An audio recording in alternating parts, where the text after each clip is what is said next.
నిన్న చెప్పుకున్న కథలో అజామిలుడి గురించి విన్న జనక మహారాజు, వశిష్ఠ, ఈ అజామిలుడు పూర్వజన్మలో ఎవరు? ఏ పాపం వలన ఇలా పుట్టాడు? విష్ణుదూతల మాటలకు యమదూతలు ఎందుకు ఊరుకున్నారు? వాళ్ళు యమునికి ఏమని విన్నవించారు?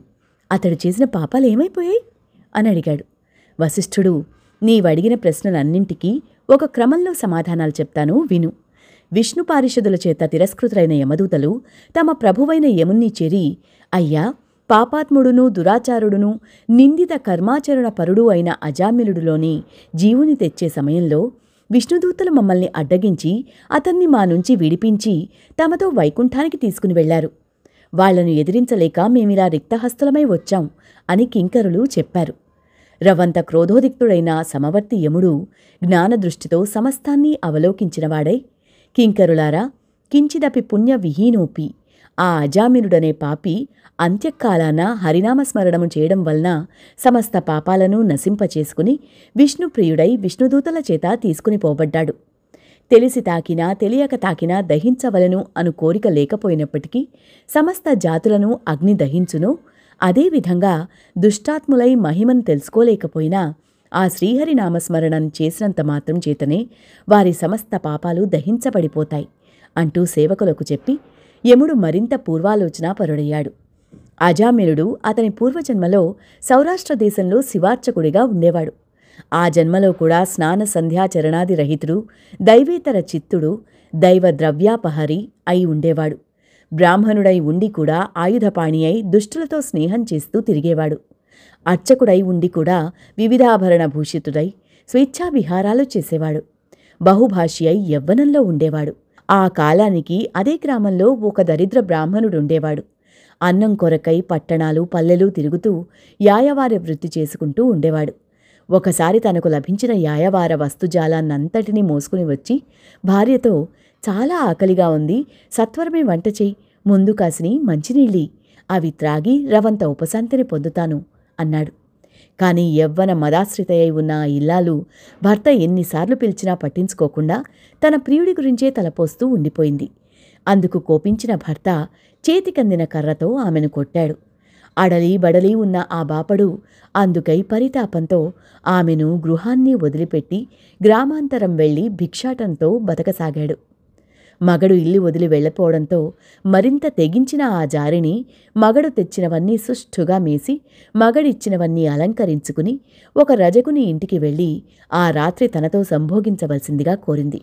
కాని నీతిమంతుడైన ఆ రజకుడు ఆమె కోరిక అంగీకరించకపోవడంతో వారిద్దరికీ వాగ్వివాదం జరిగింది.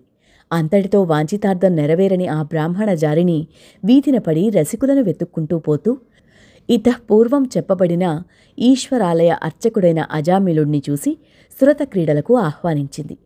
బ్రాహ్మణుడైన అజామిలుడు అంగీకరించి ఆ రాత్రంతా ఆమెతో సుఖించాడు. ఆ జారిని కామం చల్లారగానే తన దోషాన్ని తెలుసుకున్నదై భర్తను వెతుక్కుంటూ వెళ్లి అతని మాటలకు తూచా తప్పకుండా బ్రతుకసాగింది.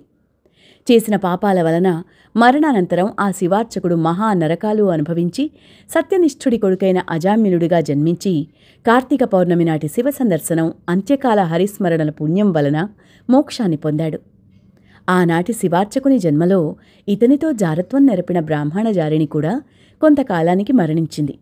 నరకానుభవాన్ని పొంది కన్యాకుబ్జంలోని చండాల గృహంలో బాలికగా జన్మించింది. కాని ఆ పిల్ల తండ్రి గండాన పుట్టడం వలన వాళ్ల పిల్లను అడవిలో వదిలివేశారు. ఆ వనాంతర్గామి అయిన ఒక బ్రాహ్మణుడు బాలిక అరణ్యరోదన విని జాలిపడి తనతో తీసుకుని వెళ్లి తన ఇంటి దాసీకి పెంపకానికిచ్చాడు.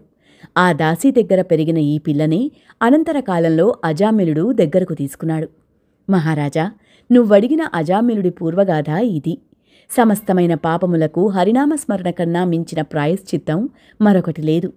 అది సాధ్యం కానప్పుడే ఇతరేతర ధర్మశాస్త్రాది ప్రోక్త ప్రాయశ్చిత్త కర్మలను ఆచరించాల్సి ఉంటుంది. జనక, ఎవరి జిహ్వ హరిని కీర్తించదో వాళ్ల పాపాలు ఏ విధంగానూ కూడా నశించే అవకాశం లేదు. ఎవరైతే ఇతర చింతలన్నింటినీ విడిచిపెట్టి విష్ణువునే ధ్యానిస్తూ ఉంటారో వారు తప్పనిసరిగా కైవల్యాన్ని పొందుతారు అనడంలో ఏమీ సందేహం లేదు. మోక్షాసక్తులను మురహరి స్మరణ ఏ విధంగా సూక్ష్మమార్గమో అదేవిధంగా కార్తీక ధర్మాచరణమనే సూక్ష్మమార్గం కూడా మహోత్కృష్ట పుణ్యప్రదాయిని అయి పాతకాలను పారద్రోలుతుంది. పాపాలను నశింపచేసే శక్తి ఈ కార్తీక వ్రతాచరణకు మాత్రమే ఉండడం వలన ఎవరైతే ఈ దివ్యవ్రతాన్ని ఆచరించరో వాళ్ళు నరకప్రాప్తులవుతారని తెలుసుకో. పాపనాశని అయిన ఈ కార్తీక మహత్యాన్ని శ్రద్ధాభక్తులతో వినినప్పటికీ కూడా వారు మోక్షార్హులే అవుతున్నారు.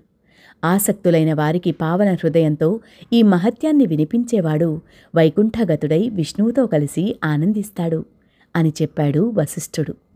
5వ రోజు పారాయణం సమాప్తం.